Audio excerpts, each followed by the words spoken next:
Hello students, welcome to constant exam GK. इस video में 16 और 17 नवंबर 2024 के इंपॉर्टेंट डेली करंट अफेयर्स के ऊपर चर्चा करने वाले हैं। हर एक क्वेश्चन को विद फैक्ट समझाऊंगा। वीडियो को अंत तक जरूर देखिएगा क्योंकि ये सारे सेलेक्टिव और मोस्ट इंपॉर्टेंट क्वेश्चंस हैं जो कि आपके किसी भी कॉम्पिटेटिव एग्जाम्स के लिए काफ़ी इंपॉर्टेंट होंगे। और अगर आप हमारे चैनल पर नए हैं तो हमारे चैनल को भी जरूर सब्सक्राइब कर लीजिएगा क्योंकि इस तरह के वैल्यूबल वीडियोज़ मैं आपके लिए हमेशा लेकर आते रहता हूँ। तो चलिए बिना टाइम वेस्ट किए वीडियो करते हैं स्टार्ट। पहला क्वेश्चन है, हिंदू उत्तराधिकार अधिनियम किस वर्ष पारित किया गया था? 1956 में। जी हाँ, हिंदू उत्तराधिकार नियम ये 1956 हिंदुओं के बीच संपत्ति के उत्तराधिकार और विरासत को नियंत्रित करने वाला एक ऐतिहासिक कानून है। इस अधिनियम ने हिंदुओं, बौद्ध, सिख, जैन और आर्य और ब्रह्म समाज के अनुयायियों पर लागू कानूनों को संहिताबद्ध किया था। शुरुआत में कानून ने केवल पुरुष वंशजों को कानूनी उत्तराधिकार के रूप में मान्यता दी थी, लेकिन 2005 में एक महत्वपूर्ण संशोधन ने महिलाओं को सह उत्तराधिकार के रूप में भी समान अधिकार प्रदान किया था। G20 आपदा जोखिम न्यूनीकरण कार्य समूह की मंत्री स्तरीय बैठक कहाँ आयोजित की गई? बेलेम, ब्राज़ील के बेलेम में। यह जिसमें वैश्विक आपदा जोखिम न्यूनीकरण प्रयासों के प्रति भारत की प्रतिबद्धता पर भी प्रकाश डाला गया है। इस बैठक में लचीली अर्थव्यवस्थाओं और समाजों के निर्माण के लिए नीति निर्माण और विशेष निर्णयों में जोखिम न्यूनीकरण उपायों को एकीकृत करने के महत्व पर भी जोर दिया गया है। उत्तर प्रदेश मदरसा शिक्षा बोर्ड अधिनियम किस वर्ष पारित किया गया था? 2004 में। और जिसका उद्देश्य क्या है तो बता दें, मदरसों में शिक्षा को विनियमित और मानकीकृत करना था। यह कानून सुनिश्चित करता है कि छात्रों को समाज में सक्रिय रूप से भाग लेने के लिए योग्यता का एक स्तर प्राप्त हो। सर्वोच्च न्यायालय के हाल के फैसले ने अधिनियम के संवैधानिक वैधता को बरकरार रखा, जिसमें गुणवत्तापूर्ण शिक्षा प्रदान करने और सांप्रदायिक सद्भाव को बढ़ावा देने के लिए राज्य के दायित्व पर भी जोर दिया गया। होलोंगापार गिब्बन अभयारण्य किस भारतीय राज्य में स्थित है? ऑप्शन 3 असम। होलोंगापार गिब्बन अभयारण्य भारत के असम में स्थित है और यह भारत की एकमात्र वानर प्रजाति है। लुप्तप्राय हुलाकू गिब्बन के लिए एक महत्वपूर्ण आवास के कार्य के रूप में कार्य करता है। जैव विविधता के संरक्षण और पारिस्थितिकी संतुलन को बनाए रखने के लिए अभयारण्य का संरक्षण महत्वपूर्ण है। रक्षा मंत्री द्वारा मेजर रोलेंगनाओ बॉब खानथिंग वीरता संग्रहालय का उद्घाटन कहाँ किया गया? अरुणाचल प्रदेश में, जिसमें मेजर बॉब खाथिंग का विरासत का सम्मान किया गया है। यह संग्रहालय 1951 में तिब्बत में चीनी अतिक्रमण और संभावित सीमा पुनर्संरेखण की चिंताओं के बीच भारत के लिए एक तवांग को सुरक्षित करने में उनकी महत्वपूर्ण भूमिका को याद करता है। इस क्षेत्र में भारतीय प्रशासन की स्थापना करके मेजर खाथिंग की बहादुरी और कूटनीति ने भारत की पूर्वोत्तर सीमाओं को आकार देने में महत्वपूर्ण भूमिका भी निभाई थी।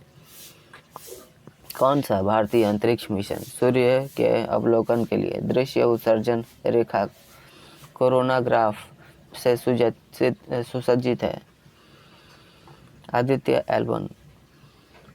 विजिबल एमिशन लाइन कोरोनाग्राफ इस मिशन का प्राथमिक पेलोड है, जिसे सूर्य के बाहरी वायुमंडल या कोरोना का यहाँ पे कोरोना वायरस मत समझिएगा, ये सूर्य का जो कोर होता है और उसके बाहरी आवरण होता है, उनके बीच की यह कुछ ऐसी इकाई मापी जाती है, उसी को ही ये कोरोना कहा जा रहा है। तो कोरोना का यह निरीक्षण करने के लिए डिज़ाइन किया गया है। कोरोना ग्राफ होता है इसके लिए, और स्पेक्ट्रोमीटर और पोलरीमेट्री मॉड्यूल सहित कई घटकों को भी इसमें एकीकृत करके BELC सौर कोरोना की इमेजिंग के भूतपूर्व स्पष्टता और विस्तार को भी सक्षम बनाता है।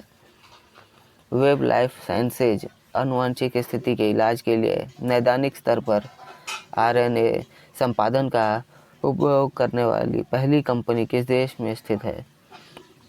संयुक्त राज्य अमेरिका।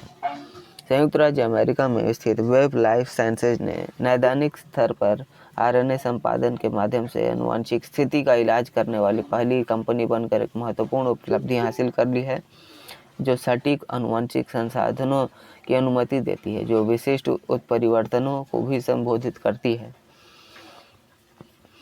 विश्व मौसम विज्ञान संगठन की रिपोर्ट के अनुसार पिछले 2 दशकों में ग्रीन हाउस गैस का स्तर कितना बढ़ा है? 10% तक बढ़ गया है। भारत और रूस के बीच व्यापारिक संबंधों को बढ़ाने के लिए रूसी व्यापार केंद्र का उद्घाटन किस शहर में किया गया है? नई दिल्ली में। एमएसएमई विकास को बढ़ावा देने और महिला उद्यमियों को सशक्त बनाने के लिए किस राज्य में 6 नई सीबीडी शाखाओं और यूनियन बैंक ऑफ इंडिया द्वारा 4 नारी शक्ति शाखाओं का उद्घाटन किया गया है? तमिलनाडु में। केंद्रीय वित्त मंत्री निर्मला सीतारमण द्वारा यह शुरू की गई पहल है, जो कि इसका उद्देश्य वित्तीय सेवाओं तक पहुंच बढ़ाना है। क्षेत्र में एमएसएमई विकास को बढ़ावा देना है और सीडबी शाखाएं ऋण सुविधाएं और सहायता प्रदान करेंगी, जबकि नारी शक्ति शाखाएं महिला उद्यमियों को सशक्त बनाएंगी। भारत और बिम्स्टेक के बीच हस्ताक्षरित समझौते के अनुसार बिम्स्टेक ऊर्जा केंद्र किस शहर में स्थापित किया जाएगा? बेंगलुरु। इस पहल का उद्देश्य बिम्स्टेक सदस्य देशों के बीच ऊर्जा सहयोग को मजबूत करना, बंगाल की खाड़ी क्षेत्र में ऊर्जा सुरक्षा और सतत विकास को बढ़ावा देना, और यह केंद्र अंतर ग्रिड संपर्क, क्षेत्रीय संपर्क और ऊर्जा मुद्दों पर भी सहयोग को बढ़ावा देगा। कौन सा देश आर्थिक विकास, कल्याण, स्थिरता को बढ़ावा देने के लिए माइंडफुलनेस सिटी विकसित कर रहा है? भूटान। इस पहल का उद्देश्य भूटान के सकल राष्ट्रीय खुशी दर्शन के आर्थिक विकास, स्वास्थ्य और स्थिरता को भी बढ़ावा देना है। जीएमसी में UCO tourism, green space, wellness centre और वित्त स्वास्थ्य प्रौद्योगिकी व्यवसाय इसमें शामिल किए जाएंगे।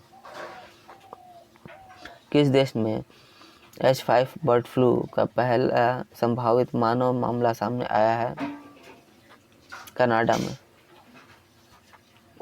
Education world India school ranking award 2024-25 में एजुकेशनल लीडर ऑफ ईयर का पुरस्कार किसने जीता है? कृणाल दलाल। यह सम्मान शिक्षा क्षेत्र में उनके दूरदर्शी नेतृत्व को मान्यता देता है। उनके मार्गदर्शन में JBCN एजुकेशन ने लगातार दूसरे वर्ष भारत के सबसे सम्मानित शिक्षा ब्रांड का खिताब भी हासिल किया है, जो अभिनव और समग्र शिक्षा के संस्थान को समर्पण को दर्शाता है। 11 नवंबर 2024 को भारत के 51वें मुख्य न्यायाधीश के रूप में किसने शपथ ली है? न्यायमूर्ति संजीव खन्ना। इन्होंने 51वें मुख्य न्यायाधीश के रूप में शपथ ली है और न्यायमूर्ति खन्ना के पास ऐतिहासिक निर्णयों के एक उल्लेखनीय विरासत है, जिसमें वो चुनावी बॉन्ड योजना को रद्द करना, जम्मू कश्मीर में अनुच्छेद 370 को निरस्त करना, चुनावों में इलेक्ट्रॉनिक वोटिंग मशीन के उपयोग को मान्य करना इसमें शामिल है। ये सारे इनके फैसले हैं कुछ। नेक्स्ट क्वेश्चन है, तो स्टूडेंट्स ये थे आज के हमारे इम्पोर्टेंट करंट अफेयर्स, जो कि आपके किसी भी कॉम्पिटिटिव एग्जाम्स के लिए काफ़ी इम्पोर्टेंट हैं। ये सारे इम्पोर्टेंट और सेलेक्टिव क्वेश्चन मैं आपके लिए लेकर आया हूँ। तो आशा करता हूँ आप सभी ने इन सारे क्वेश्चंस का अटेम्प्ट किया होगा। वीडियो पसंद आई है तो वीडियो पर एक लाइक ज़रूर करिएगा और इस वीडियो को उन लोगों को भी ज़रूर शेयर करिएगा जो कॉम्पिटिटिव एग्जाम्स की तैयारी करते हैं, ताकि उन्हें भी इन सारे क्वेश्चंस की हेल्प मिले। और अगर आप हमारे चैनल पर नए हैं तो प्लीज़ हमारे चैनल को ज़रूर सब्सक्राइब कर लीजिए, क्योंकि आप वीडियोस तो देखते हैं लेकिन हमारे चैनल को नहीं सब्सक्राइब करते हैं। और सब्सक्राइब करने से ये होगा कि आपको हमारी वीडियोस की नोटिफिकेशन सबसे पहले मिलेगी। तो अगर आपको हमारे पिछले वीडियोस को भी देखना है तो आप हमारे चैनल पर जाकर चेकआउट कर सकते हैं, जहां मैंने डिफरेंट टॉपिक्स के ऊपर प्लेलिस्ट बनाई हुई है। ये सारे प्लेलिस्ट आपके एग्ज़ाम पॉइंट ऑफ व्यू से काफ़ी इंपॉर्टेंट हैं, जहाँ से आपको 2 से 3 क्वेश्चन हर एक टॉपिक से देखने को मिल ही जाएंगे आपके एग्ज़ाम में। तो आप उन्हें भी ज़रूर कवर करिएगा।